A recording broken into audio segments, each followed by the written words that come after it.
Je souhaite néanmoins saluer tout particulièrement l'association ARP d'eau Rotonde 80 en la personne de son président Jean-Claude Boulet, que j'appellerai pour le coup, il ne doit pas avoir l'habitude que je l'appelle comme ça, je lui demande d'abord d'approcher et je vais l'appeler pilote en quelque sorte de cette grande opération Fête du Rail. C'est un pilote d'un train, mais c'est pas grave pour une fois. Voilà. Permettez-moi tout d'abord, et je le fais, croyez-le bien, avec beaucoup d'émotion, de dédier cette première grande fête du rail que la municipalité de Longeau organise ces 2 et 3 octobre aux hommes, à tous ces cheminots qui ont travaillé sur le site de l'ancien centre UP Fret où nous sommes réunis. Quel symbole! Sur ces 17 hectares de voies et de hangars qui nous entourent, ils étaient plus de 500 en 1930 à s'occuper de la maintenance des wagons. 147 en 2007 et environ 60 à la fermeture du site le 30 juin 2009. Pour bon nombre d'entre eux, ils entendront toute leur vie le retentissement de la sirène qui, à 16h45, annonçait la fin, la fermeture officielle et définitive de l'UP Fret de Longeau. De la mairie où j'étais, comme de partout dans la ville, ce long cri de désespoir était tragique. Des cheminots restés jusqu'au bout sur le site s'effondraient en larmes, se remémorant les années passées avec les copains, les épreuves qu'ils ont surmontées, les challenges qu'ils ont relevés. Conscients à la fois de leur savoir-faire, connu et reconnu bien au-delà de Longeau et de la région, conscients aussi que leur destin, leur vie, était considérée comme quantité négligeable au regard de la froide réalité économique, des objectifs de rentabilisation des coûts et de la volonté au plus haut niveau de l'échelle de détruire les services publics, dont ceux liés au transport. Avec ce paradoxe qu'à l'heure où l'on parle du Grenelle de l'environnement, de développement durable, on développe de plus en plus le transport marchandises par la route, détériorant considérablement notre réseau routier et mettant en péril la sécurité des usagers de la route. Chacun ici a bien compris, je crois, qu'une fête du rail dans ce département ne pouvait avoir lieu qu'à Longeau. Parce qu'au fil des ans, la ville s'est développée de façon très étroite autour du développement du chemin de fer. Sans en retracer toute l'histoire, disons que tout a commencé vers les années 1849, avec le raccordement par Longeau de la ligne Paris-Lille. Après la Première Guerre mondiale, la commune devient une authentique ville ferroviaire, avec ses cités qui demeurent encore aujourd'hui, son dispensaire, ses terrains et ses salles de sport que beaucoup nous envient encore aujourd'hui. Je pense à Monsieur le Président d'Amiens Métropole, Monsieur Demailly. Ses œuvres sociales, centres aérés, colonies de vacances, etc. Et sa population, majoritairement cheminote. Il faut savoir qu'en 1930, on ne comptait pas moins de 2500 cheminots sur Longeau. Si l'on ajoute les familles, femmes et enfants, on a l'image de la population longaquacienne de cette époque.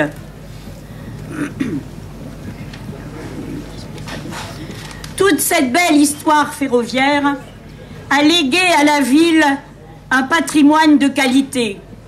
La seule rotonde en forme de demi-lune qui existe encore aujourd'hui est classée au monument historique depuis novembre 2002. La cité du château, typique des premières cités-jardins de la Compagnie du chemin de fer du Nord, est également inscrite au titre des monuments historiques depuis juillet 2008.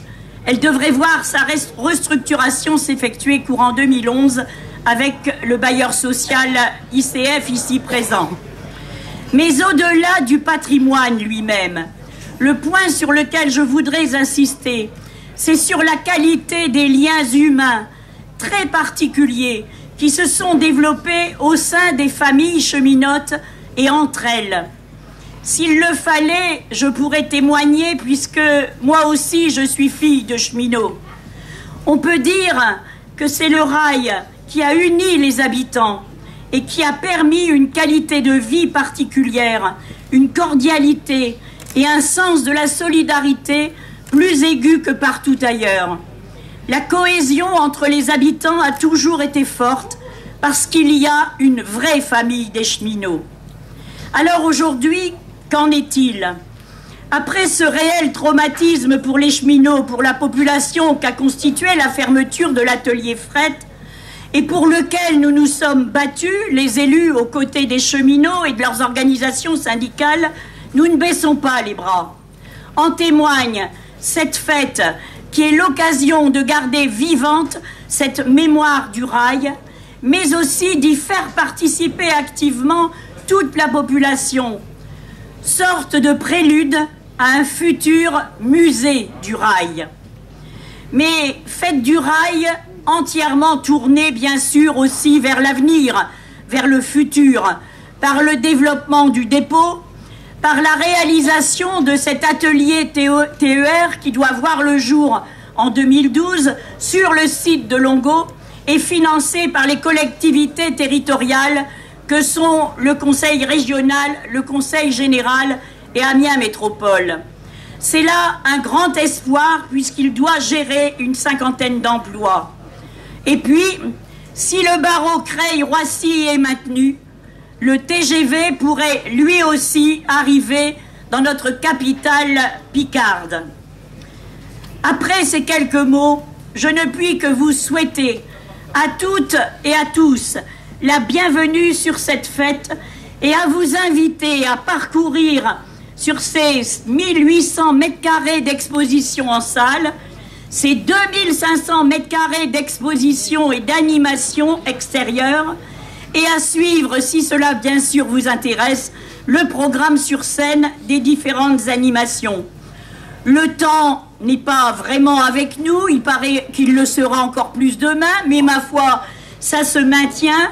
Je crois pouvoir dire, parce que j'ai déjà fait un tour bien sûr sur la fête, que le soleil est dans tous les cœurs, et je déclare donc ouverte cette première grande fête du rail qui, sans nul doute, marquera notre commune et notre région. Merci encore à tous nos partenaires financiers, publics et privés, sans qui cette grande fête n'aurait pas pu avoir lieu.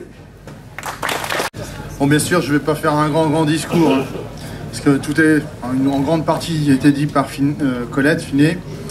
Donc, je vais dire, je remercie en fait tous les élus locaux ou voisins d'être venus. Je remercierai surtout tous les bénévoles et tous ceux qui ont donné un grand coup de main à cette manifestation, parce que sans eux, aujourd'hui, on n'aurait pas cette structure que vous allez pouvoir visiter.